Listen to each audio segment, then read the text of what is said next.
Hello guys, आप सभी साथियों का स्वागत है आपके अपने यूट्यूब चैनल टॉपर्स इन पर। तो अगर आप NIOS डीएलएड के आप छात्र हैं तो आज की ये वीडियो आपके लिए बहुत ज्यादा इंपॉर्टेंट है। एक ऐसी सूचना आप सभी लोगों के लिए है जो आपके NIOS डीएलएड के कोर्स को बचा सकती है। सुप्रीम कोर्ट में आपने देखा कि कल सुनवाई हुई, लेकिन कल जो है कोई बेहतर यानी खास दिन नहीं रहा NIOS के लिए, क्योंकि कल जो मैं सुन रहा था या आप लोगों ने भी सुनवाई लाइव देखी होगी तो कहीं ना कहीं ऐसा लग रहा था कि NIOS का जो पक्ष थोड़ा सा जो है कमजोर दिख रहा है। हालांकि मैं NIOS की बात करूं तो NIOS के कोर्स में कोई कमी नहीं है। NIOS का जो कोर्स है वो 100% वैलिड है। जितने भी राज्य के हाई कोर्ट में इस पर जो है केस हुआ था, हर एक राज्य के हाई कोर्ट से NIOS ऑलरेडी जीत चुका है, लेकिन अब मामला पहुंच चुका है सुप्रीम कोर्ट में और सुप्रीम कोर्ट को इसके बारे में कुछ नहीं पता है कि आप किस हिसाब से आप कोर्स किए थे, कितने महीने का कोर्स है, कितना टाइम लगा इसको करवाने में, कितना फीस लगा इसको करवाने में, इंटर्नशिप हुई थी या इंटर्नशिप नहीं हुई थी, ये जज साहब को नहीं पता है। इन चीजों को NIOS की तरफ से जो वकील हैं उन वकील को जज साहब को अच्छे से समझाना है,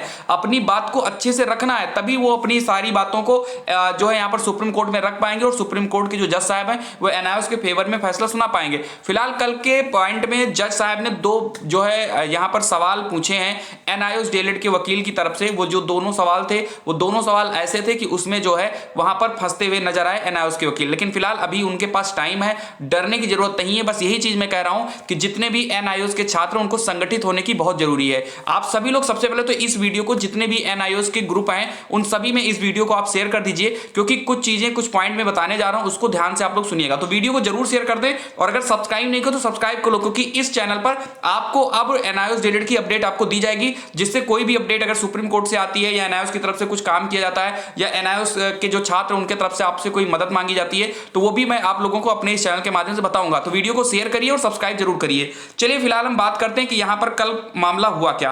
तो आपको मैं दिखा देता हूं, मेरे पास सारे पॉइंट्स हैं। सबसे पहले यहां पर लिखा है कि आज की सुनवाई में यानी जो कल सुनवाई होती है उसमें दो महत्वपूर्ण पॉइंट रहे हैं। मैं यहां पर स्क्रीन पर भी लगा दिया हूं। माननीय जज ने NIOS डीएलएड के वकील से इन सवालों के जवाब मांगे हैं। पहला इसके समय को लेकर कि यह 18 माह का कोर्स है और जबकि NCT 2010 के नोटिफिकेशन में 24 माह के कोर्स है और जबकि NCT 2010 के नोटिफिकेशन में 24 माह के डीएलएड की बात की गई। ये पहला जो पॉइंट है वो जज साहब ने रखा है NIOS डीएलएड के वकील के समक्ष में। NIOS डीएलएड के वकील से यही पूछा कि जब NCT ने 24 माह के कोर्स को वैलिड माना है तो ये 18 माह का कोर्स है, तो इसी बात को जो है यहां पर अब NIOS डीएलएड के जो वकील हैं उनको रखना है 31 तारीख को, और वो इस बात को अच्छे से रखें कि वो 18 महीने का कोर्स नहीं है, वो कोर्स 24 महीने का, पूरे तरीके से 24 महीने का है। बस जो इंटर्नशिप था वो हम लोगों को स्कूल में नहीं करना था, इंटर्नशिप हम लोगों ने अपने अपने स्कूल। इस बात को NIOS डीएलएड के वकील को बहुत अच्छे तरीके से सुप्रीम कोर्ट में रखना होगा, नहीं तो अगर ये प्रूव हो जाएगा कि तुम्हारा कोर्स 18 महीने का है तो दिक्कत हो जाएगी। क्योंकि हमको पता है, आपको पता है, जितने NIOS के छात्र हैं उनको पता है, यहां तक कि NCT ने खुद जो है लेटर जारी करके बताया है कि NIOS डीएलएड का जो कोर्स है वो 2 साल के डीएलएड के ही बराबर है, उसमें कोई कमी नहीं है। लेकिन इन बात को सुप्रीम कोर्ट में अच्छे से रखना होगा।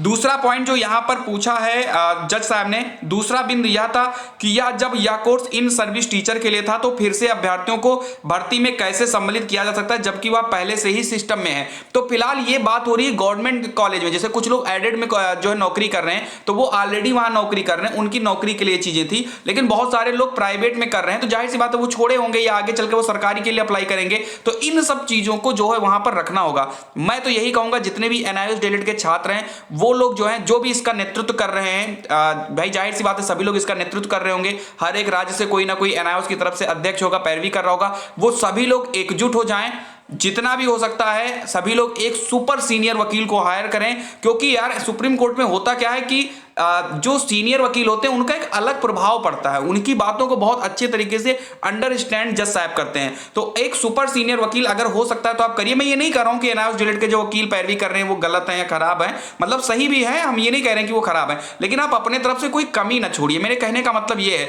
आपने देखा यार बीएड के केस में क्या हुआ है, थोड़ी सी भले ही सभी को पता था कि जो बीएड को सरकार ने शामिल किया है, लेकिन हुआ क्या कि अच्छे से पैरवी नहीं हुई तो बीएड बाहर हो गया और अब वो लोग चाहे जितना इधर उधर हाथ पटक लें, पैर पटक लें, कुछ भी कर लें, अब वो अगर वैलिड होगा तो अध्यादेश से ही वैलिड होगा, या फिर सुप्रीम कोर्ट में रिव्यू पिटीशन जाने के बाद में सुनवाई होगी तो वहां से वो वैलिड हो सकते हैं। लेकिन अब मुश्किल का सामना करना पड़ रहा है ना बीएड वालों को, वो भले ही फ्यूचर में शामिल हो जाए, बट कहने का मतलब अभी तो वो प्रॉब्लम में है ना, बहुत ज्यादा प्रॉब्लम है। तो ये नहीं चाहता कि सुप्रीम कोर्ट से कोई ऐसी अनहोनी एनआईओएस जेल के छात्रों के साथ हो कि उन लोगों ने जो 2 साल का कोर्स किया है प्लस जो उन्होंने पैसे खर्च किए हैं पढ़ाई, यानी स्कूल से पढ़ाने के बाद जो टाइम बचता था सैटरडे संडे घर पे रहने के बजाय वो लोग वहां पर सेंटर पर जाकर अपनी पढ़ाई करते थे, तो कहीं ना कहीं उनका जो ये कोर्स है वो इनवैलिड ना हो जाए। इसीलिए आप लोगों के पास बस एक अंतिम मौका है, और उम्मीद मैं यही करता हूं कि 31 अक्टूबर को हो सकता है ऑर्डर भी रिजर्व कर लिया जाए, क्योंकि अब इसमें ज्यादा टाइम है नहीं। तो आप लोग बिल्कुल संगठित हो जाइए, आपके स्टेट में अगर कोई भी उसका नेतृत्व कर रहा है आप उनसे कॉन्टेक्ट करिए, बात करिए, सभी को संगठित करिए। आपकी संख्या 2-4 हजार नहीं है, 10 लाख 11 लाख संख्या आप लोगों की है। अगर आप लोग मेहनत करेंगे तो आपका एनआईओएस जेल जीवन भर के लिए वैलिड हो जाएगा। तो बस आपको मेहनत करना। इस वीडियो को शेयर कर दीजिए और आप लोग चैनल को जरूर सब्सक्राइब कर लीजिए, क्योंकि नहीं तो जो क्वेश्चन ये 2 पूछे हैं इसमें बहुत बुरे फंसे नजर आ रहे हो एनआईओएस जेल के जितने भी छात्र हैं। तो आप लोग थोड़ा मेहनत कर लीजिए, मेरा सजेशन यही है कि थोड़ा संगठित हो जाइए। बाकी चैनल को सब्सक्राइब करिए। जय हिंद, जय भारत।